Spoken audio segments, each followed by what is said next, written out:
I'm Vasel, and welcome to Look Back here on the Dice Tower. Look Back is a series of videos that I do where I take a look at reviews I did 5 years and 10 years ago this week and tell you what I think about them today, if I think about them at all. So let's jump back a year ago, and we have the Game of Life Pop-O-Matic Trouble. This is trash. If you think it would work well, taking the spinner from Life and the Pop-O-Matic bubble from Trouble, that's got to be something good, right? And the answer to that question is wrong. Why are they doing this nonsense? This could have been amazing! Battleship Outer Space. It's a cool idea, but it's actually worse than Battleship. 4 out of 10. The first one was a 3 out of 10, by the way.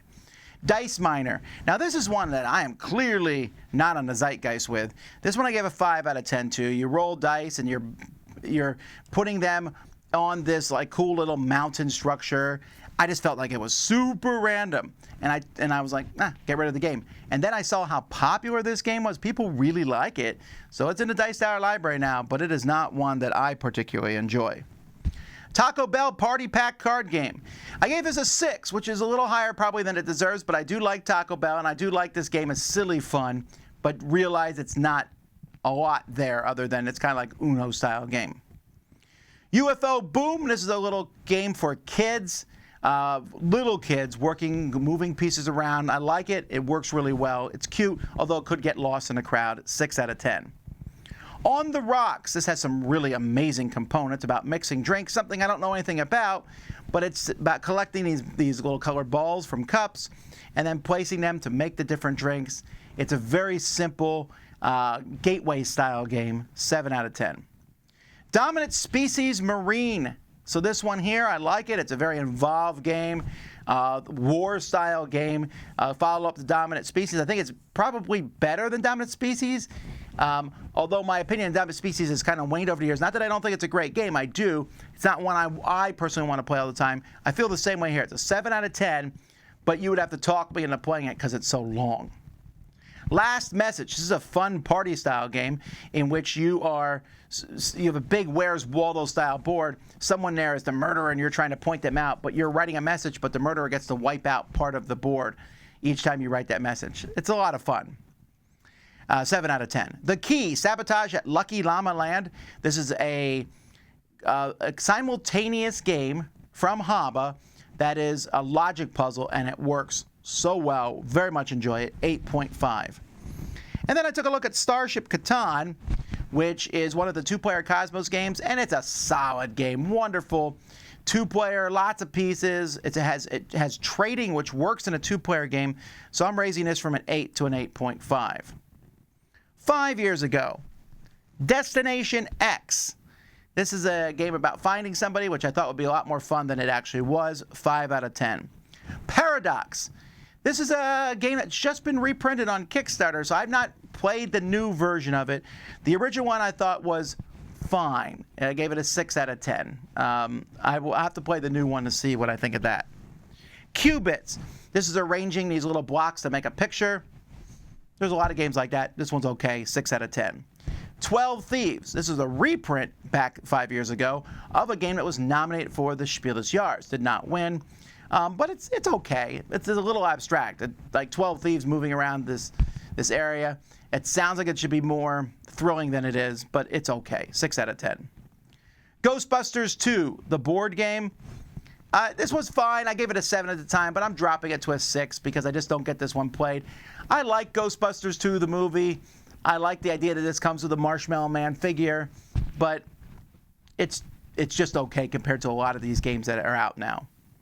Bonanza the Duel. This is a nice back and forth two-player version of Bonanza. 7 out of 10. Spirit Island. I think this game is trash with my 7.5 rating, which it's not true. I think Spirit Island's fine. It's a very unique game. It's complex, but there's a lot going on. It looks at things in a different way than most games do. But my 7.5 is not a 10, and people who like this game all give it 10s and think I don't like it when I say 7.5. I like the game. I just don't think it's amazing. I think it's merely good. Barren Park. I originally gave this a 9, this tile laying game. I'm dropping that to an 8, but it's still one of the best polyomino games out there from Phil Walker Harding. And who doesn't like having a bear zoo? Downforce. This is another reprint from Restoration Games. of a Wolfgang Kramer racing game, and they did a fantastic job. I gave this an 8.5, and with the expansions, it still remains an 8.5, just a solid game that works in so many situations. Werewords. This is kind of a follow-up to Insider, but there's a werewolf involved. 20 questions with a trader. A really fun game, 8.5. And then Tief Taschen. I reviewed this 5 years ago. This eventually became a Dice Tower Essential because I liked it so much. A political game. Don't worry, not too much politics. But one person divides up the money, and then everybody votes whether they will accept that division or get rid of the president to have a new president who divide the money up better. A lot of fun. 10 years ago this week, I took a look at Balance of Power from Catalyst Games. And I'll never forget this review because the company quoted my negative review. I gave it a 5 out of 10 as a positive thing. I said, this is if you want to play Risk for people who like chess. That's not a positive thing, but the company used it, and that's what the game is. Take it or leave it. This is, take dice, claim different things on the board. A simple game, 6 out of 10. Shadow Rift. This is a defend the tower style game. A lot of people like this, but I think better ones have come out since this came out 10 years ago, so I dropped it from a 7 to a 6. For the Crown. This one I gave a 7 to, and I'd give it a higher grade if it was better components. Before the Crown is a mix of a deck building and chess. That sounds terrible, but it's not. It's very thinky and a really unique, interesting game. I only gave it a 7 because the components aren't great. There's a reprint with better components that I gave an 8 to. And then Pret-a-Porter. This is from Portal Games. It's about designing clothing. Not a theme that I'm like super keen on necessarily, but it worked. It's a great, complex Euro-style game. That's a lot of fun. So I gave this one an 8 out of 10. So those are the reviews that I did 1, 5, and 10 years ago. Until next time, I'm Tom Vasel, and you've been watching Look Back on the Dice Tower.